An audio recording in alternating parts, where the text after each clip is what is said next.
For a little context, I work the night shift at a small gas station just outside of town in eastern Tennessee. The station sits beside an old highway that hardly anybody uses anymore after the interstate was built years ago. Ever since then, most of the businesses around the area slowly died. Old diners sit abandoned with broken signs hanging from rusted poles. Auto repair shops are covered in weeds, and boarded-up buildings stretch down the road like forgotten memories. During the daytime, the place already feels isolated, but at night, it becomes something entirely different. Once the sun disappears, the whole road turns silent in a way that feels unnatural, almost as if the entire area has been abandoned by the world itself. Last Friday, I clocked in around 8 p.m., like usual, but from the second I stepped inside the store, I felt uncomfortable. It's hard to explain exactly why. Normally, even late at night, you can still hear trucks rumbling down the highway every few minutes. But that night, there was almost nothing, just silence. By 10 p.m., only 3 customers had stopped by. And after the last one left, the store felt empty in the worst possible way. I sat behind the counter, scrolling through my phone, trying to distract myself from the strange feeling creeping over me. Every tiny sound made me look up. The buzzing fluorescent lights above the register sounded louder than normal, and every now and then the old building creaked like someone was walking somewhere inside the walls. Around 11 p.m., I decided to stop sitting around and do something productive before my shift ended. We were almost out of barbecue chips and bottled drinks, so I grabbed the storage key and headed toward the basement door near the back room. I've hated that basement ever since I started working there. The lights barely function, the concrete walls are stained dark with moisture, and there's this heavy mildew smell that never goes away, no matter how much the place gets cleaned. Even during the day, the basement feels wrong, like somewhere people aren't supposed to stay very long. The second I opened the basement door, freezing air rushed past me. Not regular cold either. It felt unnaturally icy compared to the rest of the store, cold enough to make my skin tighten instantly. I stood there for a second, staring down the stairs, trying to convince myself I was overreacting, then slowly started walking down. Halfway to the bottom, I heard something move somewhere in the darkness. At first, it sounded like a cardboard box tipping over, but then I heard it again. Slow, dragging footsteps scraping across the basement floor. Every hair on the back of my neck stood up immediately. I stopped moving and stared into the darkness below. The basement was mostly black, except for one weak light glowing in the far corner. Underneath that dim yellow light, I could see someone standing perfectly still near the back wall. It looked like a man. He was tall and unnaturally thin, dressed in what looked like old-fashioned dark clothing. His skin looked pale gray under the light, almost corpse-like, and his eyes were fixed directly on me without blinking. For a few seconds, neither of us moved. I remember feeling frozen in place, like my body stopped listening to my brain. Then, slowly, the man smiled. It wasn't human. The grin stretched far too wide across his face, wider than any normal person should be able to smile. And somehow that terrified me more than anything else. The second I saw it, I turned and ran. I don't even remember climbing the stairs. I slammed the basement door shut so hard it rattled the shelves nearby, locked it, and backed away while my chest felt like it was about to explode. I kept trying to tell myself it had to be a homeless person hiding down there. But deep inside, I knew something about him felt horribly wrong. Shaking, I rushed behind the counter and pulled up the security monitor connected to the basement camera. The man was still there, standing in the exact same spot, smiling directly into the camera lens. He wasn't blinking. He wasn't moving. He was just standing there, staring. Terrified, I grabbed my phone and called my manager, Mike. At first, he sounded irritated because it was nearly midnight. But the moment I started describing what I saw, his voice completely changed. I told him there was someone in the basement and that something about him didn't feel human.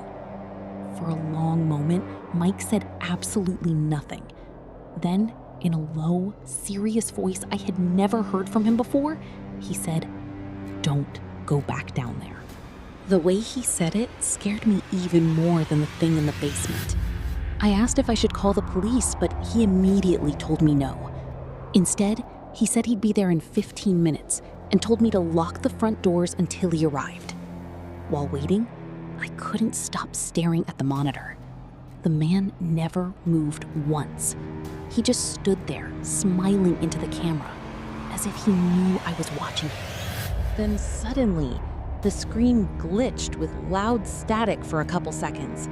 When the image came back, the basement was empty. Not empty because the man walked away. Empty because he was simply gone. Mike arrived about 10 minutes later, carrying a flashlight and an old shotgun from his truck. Even though he acted calm, I could tell by his face that he was scared too. Together, we went downstairs to check the basement. It was completely empty. No person, no footprints, no signs anyone had been there at all. But near the back wall, Mike suddenly stopped walking. After a long silence, he finally told me the truth. Before the building became a gas station in the late 1970s, a man had apparently been murdered in that basement during a robbery. Over the years, employees claimed they heard footsteps downstairs at night, and sometimes saw a tall man standing near the back wall on the security cameras. Most of them quit shortly afterward. Mike admitted he never believed the stories until that night. I left work early and still haven't gone back since. Every time I close my eyes, I still see that gray face smiling into the basement camera.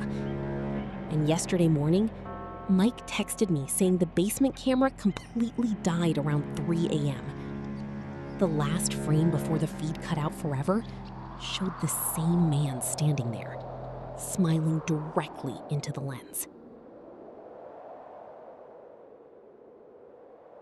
The last stop off Route 16. This happened back in 2017 when I was driving through a rural part of New Hampshire, trying to get to my cousin's place before Thanksgiving. I'd been on the road for hours already, and the weather was awful. Cold rain, heavy fog, barely any visibility. One of those nights where the highway just feels endless. At some point around 1:30 in the morning, my gas light came on. I remember checking my GPS and seeing a tiny gas station a few miles ahead off Route 16. There wasn't really another option, so I took the exit. The whole area was surrounded by woods. No houses, no traffic, nothing. When I pulled in, the place looked half abandoned. Only one light above the pumps was working, flickering every couple seconds. The sign out front was missing letters, and the convenience store windows were covered with faded beer ads that looked like they'd been there since the early 2000s. There was this old pickup truck parked near the side of the building, but nobody inside it. The weirdest part, honestly, was how quiet it was. No cars passing, no crickets, nothing except rain hitting the roof over the pumps. I parked at pump 4 and started filling my tank. The pump itself looked ancient, like one of those old machines where the buttons barely work unless you punch them. While the gas was pumping, I glanced toward the store and noticed the cashier staring at me through the window. And I mean staring. Not looking down at a phone, not doing paperwork, just standing there, completely still, watching me. I gave this awkward little wave, but he didn't react at all. That immediately made me uncomfortable, so I tried to hurry up and leave. But right after I put the nozzle back, the pump display suddenly reset to 0 by itself. Then the numbers started climbing again. $1, $2, $3. The nozzle was already hanging up.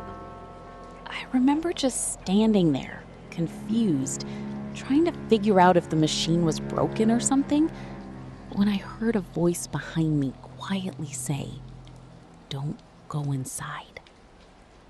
I turned around so fast I almost slipped on the wet concrete. There was an older woman standing near the edge of the parking lot, wearing a soaked gray hoodie. I swear she wasn't there a second earlier. Rainwater was dripping off her sleeves. She pointed toward the store. "The man in there," she said real softly, "that's not the real cashier." I didn't even know what to say to that. Before I could ask her anything else, she backed away toward the side of the building and disappeared into the dark. At that point, my stomach already felt off, like genuine fight or flight type panic starting to kick in. I looked back toward the store window. The cashier was smiling now. And I know this sounds dramatic, but the smile looked wrong. Too wide or something. Like he was forcing it. Then he slowly lifted his hand and motioned for me to come inside. Nope. I got straight into my car and locked the doors. I remember fumbling my keys because my hands were shaking a little. But when I tried starting the engine, it wouldn't turn over. Dead silence. The battery suddenly acted completely dead, even though I'd never had problems with that car before. That's when someone tapped on my driver's side window. I nearly jumped out of my skin. It was the cashier, standing inches from the glass. Up close, he looked even worse somehow. Super pale skin, almost colorless eyes. Rain running down his face while he just stood there, smiling. He leaned closer to the window and mouthed something. "You left your card." The thing is, I had paid cash. I remember my chest feeling tight at that point. Then he tapped the glass again. Tap, tap, tap. That's when I noticed his name tag was upside down. There were these dark brown stains across it too that honestly looked old. I jammed the key one more time, and suddenly the engine started like nothing had ever been wrong. I threw the car into reverse so fast my tires spun on the wet pavement. As my headlights swept across the side of the building, I saw the woman again. At first I thought she was just standing there. Then I realized she wasn't moving. She was hanging from something above her. I only saw it for maybe half a second, but it was enough. I got back onto the highway and drove almost 2 hours straight without stopping once. The next morning, I called local police because I genuinely thought I'd witnessed something horrible. The officer got really quiet after I described the location. Then he said, "Sir, that station burned down in 1998. I didn't say anything. Then he added, "Cashier died inside. Woman too. I still don't drive through that part of New Hampshire after dark anymore." Not a worker, but a customer. A few years ago, I used to drive across a couple states to visit my mom every few months. Part of the drive always took me through rural West Virginia. Before I continue, I just want to say that most of West Virginia is honestly beautiful, and most of the people I met there were incredibly nice. But like anywhere else, there are certain areas that just feel off. Normally, I made the drive during the day, but one trip took longer than expected because I kept stopping at random scenic overlooks and little roadside spots to take pictures. By the time I was heading back home, it was already dark, and somewhere deep in the mountains, my gas light came on. I still had almost 300 miles left to drive, so I didn't really have a choice. I needed gas. Eventually, I spotted an old gas station sitting off the side of the highway, surrounded by woods. Even from the road, it looked abandoned. The sign out front barely worked, and half the letters were burned out. I almost kept driving, but my gas gauge was dropping fast. I pulled in under one of the lights next to a pump and immediately noticed how quiet it was. No other cars. No sounds except crickets and the hum of the old fluorescent lights buzzing overhead. The station itself looked rough. Peeling paint, cracked windows, rust everywhere. There was one flickering light above the entrance and a faded neon open sign glowing through the dirty front door. I grabbed my wallet and stepped out of the car. The second I did, this weird feeling hit me. You know that feeling when your brain suddenly tells you that something isn't right before you even understand why? That's exactly what it felt like. I looked around and noticed there weren't any lights deeper in the woods behind the station, just complete darkness. My phone had no signal either. I started walking toward the building anyway, but after maybe 10 feet, I stopped. Something about the windows bothered me. They were so dirty and fogged over that you couldn't see inside at all. It looked completely black beyond the glass. I remember standing there, staring at the front door, thinking this place looked exactly like something out of a horror movie. Then I noticed movement behind the window. At first I thought it was just the reflection from the flickering light outside. Then I realized there was someone standing inside the station, watching me, perfectly still. I couldn't make out details because of the filthy glass, but I could clearly see the outline of a tall person standing near the counter, watching me. I figured it was probably just the cashier, but something about it felt wrong. Moving normally, or just standing there, completely motionless. Then, the flickering light above the door shut off for a second, and when it came back on, the figure was suddenly much closer to the window. I don't mean they walked closer, I mean they were just suddenly there. Close enough now that I could barely make out a face pressed near the glass. Pale skin, dark, hollow-looking eyes, and this huge, unnatural smile. I froze. Every instinct in my body was screaming at me to get back in the car. The weirdest part was that the figure never blinked. It just stood there, smiling directly at me through the window. Then slowly, one hand lifted up against the glass, not waving, more like reaching. That was enough for me. I turned around, got back into my car as fast as I could, locked the doors, and pulled out of there without even checking for traffic. As I drove away, I looked once in my rearview mirror. The figure was no longer inside the building. It was standing outside, near the pumps, under the flickering light, just watching my car disappear down the road.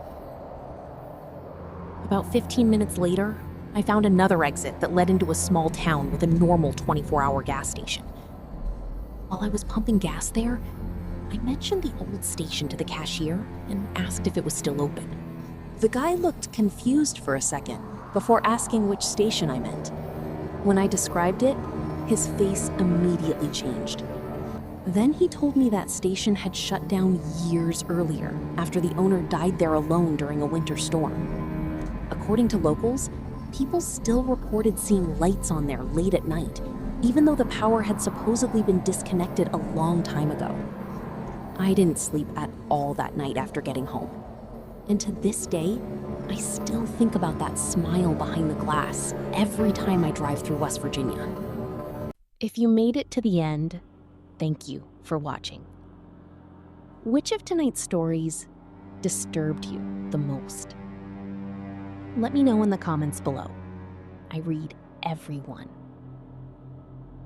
And if you enjoy true horror narrations, abandoned asylum stories, and disturbing encounters from the dark corners of the internet, be sure to subscribe to KhHorrorstories for more videos every week. Until next time, keep the lights on.